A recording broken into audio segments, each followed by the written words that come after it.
Hi everyone, this is Lara Hammock from the Marble Jar channel, and in today's video I'll share the tools and the processes that I use to help my teenagers with their executive functioning for school.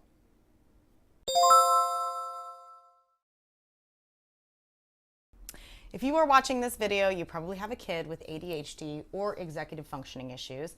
My kids have both.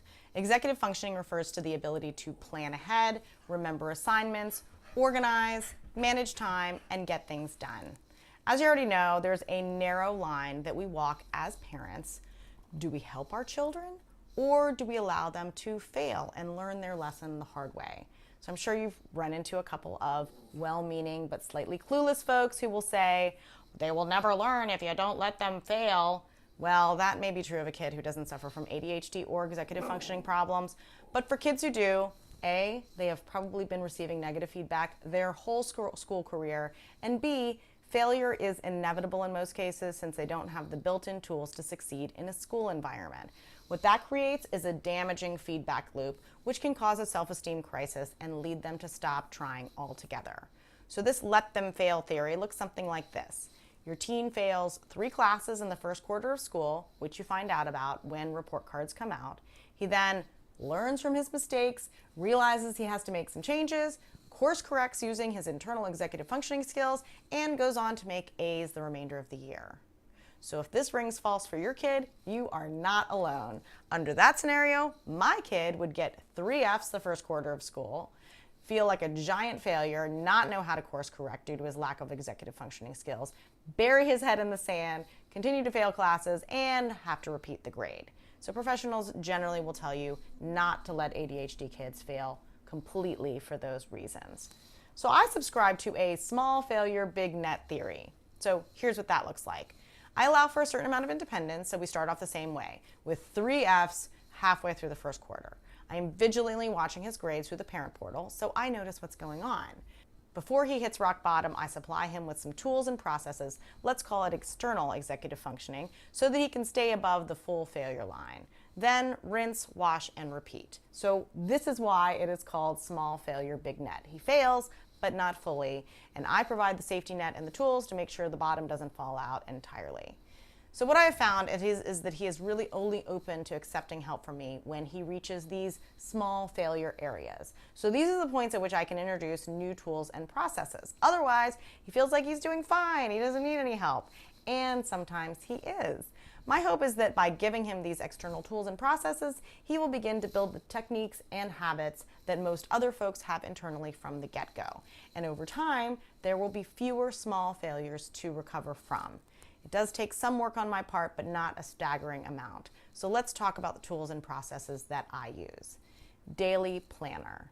So forgetting assignments is a major problem. So my son has to get in the habit of writing things down all in one place. So I listened to an ADHD podcast where an expert recommended a planner that is designed for teachers for ADHD kids. So I will provide that Amazon link in the notes section. But the idea is that you have the subjects down the vertical axis and the days of the week across the horizontal. You should be able to see one full week at a time with a block for each class. So our notation convention is that you write assignments in the block of the day that they are assigned, but projects, tests, and quizzes go on the day that they're due, and they are circled. So that way you can look forward to what you have for each class. So I check my son's planner roughly every day after school to make sure that he is filling it in. If I get out of the habit of checking, then he will get out of the habit of using it. Next, daily schedule. So unless your kid is really conscientious and motivated, almost everything is going to seem like more fun than doing homework or studying. So for this reason, we have a 2-hour per weeknight study minimum. So this is a rule of thumb. In other words, if he has had a tennis match, which ended at 8 p.m. and doesn't have that much to do in his planner, I'm not going to make him stay up until 10:30 doing busy work. However, on days when his schedule isn't so tight, he can spend that extra time reviewing his notes, reading ahead, or organizing his papers. He takes Fridays off. The first thing he does before starting his homework is fill out a weekday planning sheet. So I'm going to provide a link to the Google Docs copy of this so that you can use it if you want. His planning steps are on the sheet, but basically he schedules the 2-hour block or more. He puts assignments on his planner that he might have missed. He checks his online resources that his teachers use to communicate due dates or other info. He organizes his paper. He makes a list of what he needs to accomplish today, and then he puts all those tasks on the schedule in 15-minute blocks. So this is the full process, but I would be lying if I said he did this every night. Mostly he just skips to that last step. Weekend planning session. On Saturdays, he and I sit down for a weekend planning session that lasts 30 minutes to an hour. Since I don't have time to eagle watch him through this process during the week, this is the one time that I can make sure that he is doing all the steps that he needs to. So I'll also provide a link to the Google Doc for the weekend planning sheet in the notes section.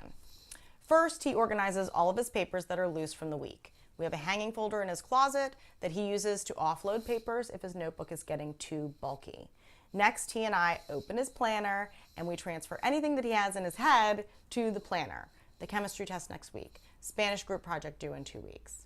Then together we check his teacher's online resources. For us, that's a combination of Blackboard and Google Classroom, depending on the teacher. We go through every class and we make sure every assignment is on his planner. Then we check the parent portal, which shows the grade book, but more importantly, which assignments that he is missing. So those also go on his list for the weekend. Then we go class by class and we write a whole list of the tasks that he needs to accomplish for this weekend.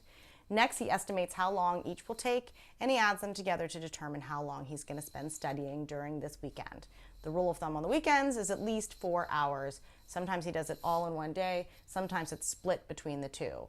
Finally, he blocks off time for each task based on what he has estimated. Now, he's developed a system where he numbers all the tasks, and then he puts that reference number on the schedule instead of writing out the whole task again, so it looks a little bit like this.